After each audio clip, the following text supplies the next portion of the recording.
வேதாகமத்தில் 22வது புஸ்தகமாக இருக்கிற உன்னத பாட்டு என்கிற புஸ்தகத்தை நாம் அன்னைக்கு தேவண்ட கிருபையினால் நமக்கு பிரயோஜனம் உண்டாகும்படியாக சில காரியங்களை பார்க்க போகிறோம். இந்த உன்னத பாட்டு புஸ்தகத்தில் ஒவ்வொரு அதிகாரத்திலும் என்ன சொல்லப்பட்டுள்ளது, அதனால் நமக்கு என்ன பிரயோஜனம் அப்படிங்கிறத நம்ம பார்க்க போகிறோம்.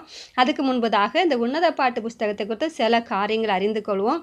இந்த உன்னத பாட்டு புஸ்தகம் பார்த்திங்கன்னா இது ஒரு கவிதையாக இருக்குது. இது ஒரு சாதாரண ஒரு தீர்க்க தரிசன புஸ்தகமும் அல்ல, இது ஒரு சங்கீத புஸ்தகத்தை போலும் அல்ல, இது ஒரு கவிதை, மறைப்பொருளை அடக்கியுள்ள ஒரு கவிதையாக இருக்குது. அப்போ கவிதைனாலே மறைப்பொருள் உள்ளதான். ஆனாலும் இது பார்த்தீங்கன்னா இந்த பாடல் ஒரு விசேஷமான பாடல். உன்னத பாட்டு அப்படின்னு சொல்லும்போது அது அர்த்தம் என்ன அப்படின்னு பார்த்தீங்கன்னா இது ஒரு சிறந்த பாடல், மிக சிறந்த பாடல். அதாவது ராஜாவிலெல்லாம் பெரிய ராஜா, ராஜாதி ராஜா என்று சொல்வது போல பாடல்கள் எல்லாம் சிறந்த பாடல் இது என்பதனால இதற்கு உன்னத பாட்டு என்று சொல்லி பெயர் வைத்திருக்கிறாங்க. இது எழுதினது சாலமோன் ராஜா எழுதினார். சாலமோன் 1005 பாடல் எழுதியுள்ளார். இந்த 1005 பாடலையும் இது விசேஷமான பாடலாக இருக்கிறபடினால்தான் இதற்கு உன்னத பாட்டு என்று பெயர் வைத்தார்கள். இந்த உன்னத பாட்டு பார்த்தீங்கன்னா ஒரு பரிசுத்த பாடலாக இருக்கிறபடினால இது தேவனை குறித்து சொல்லப்பட்ட ஒரு புஸ்தகமாக இருக்கிறபடினால தான் பரிசுத்த வேதாகமத்தில் ஆவியானவரால் சேர்க்கப்பட்டது.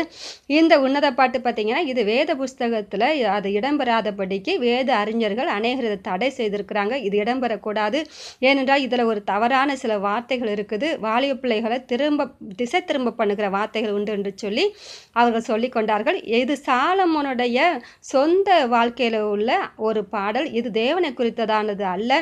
இது சாலமோன் ராஜா சூலமித்திங்கிற ஒரு பெண்ணுக்கு எழுதின பாடல் என்று சொல்லி அநேகர் சொல்லுகிறார்கள். ஆனால் இந்த புஸ்தகத்தை நம்ம ஆராய்ந்து பார்த்தோமானால் நிச்சயமாக இது ஒரு பெண்ணுக்கு எழுதப்பட்ட ஒரு புஸ்தகம் அல்ல. ஒரு பெண்ணுக்கு ஒரு பெண்ணையும் ஒரு ஆணையும் மையமாக வச்சு, அதாவது ஒரு காதலனும் காதலியும் பேசுவது போல, ஒரு திருமண உறவை மையமாக வச்சு சொல்வது போல சொல்லப்பட்டிருந்தாலும் இது பார்த்தீங்கன்னா தேவனுக்கும் அவருடைய ஜனங்களுக்கும் இடையுள்ள அன்பை காட்டுகிற ஒரு வெளிப்பாடு உள்ள ஒரு புஸ்தகம். அதாவது கிறிஸ்துவாகிய மணவாளனுக்கும் அவருடைய சபையாகிய மணவாட்டிக்கும் இடையில் அன்பு எப்படி இருக்க வேண்டும் என்பதை நமக்கு வெளிப்படுத்துகிற ஒரு புஸ்தகம் தான் இந்த உன்னத பாட்டு புஸ்தகம். மணவாளன் மணவாட்டியோடு எவ்வளவு அன்பாக இருக்கிறார், மணவாளன் எவ்வளவா நேசிக்க வேண்டும் என்பதை நமக்கு காண்பிக்கிற புஸ்தகம் தான் இந்த புஸ்தகம். அநேகர் சொல்கிறாங்க இது ஒரு திருமண அன்பை காண்பிக்கிறது என்று சொல்லி. திருமண அன்பை காட்டுவது போல இது ஒரு தேவனுக்கும் அவருடைய ஜனங்களுக்கும் இடையுள்ள அன்பை காட்டுகிற புஸ்தகமாக இருக்குது.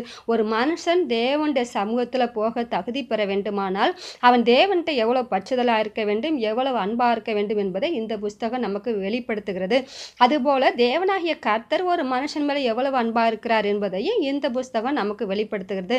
ஆகவே உன்னத பாட்டு புஸ்தகத்தை வாசிக்கும் போது அதை நல்ல கருத்தாக வாசிங்க, நிச்சயமாக அது நமக்கு பிரயோஜனமாக இருக்கும்.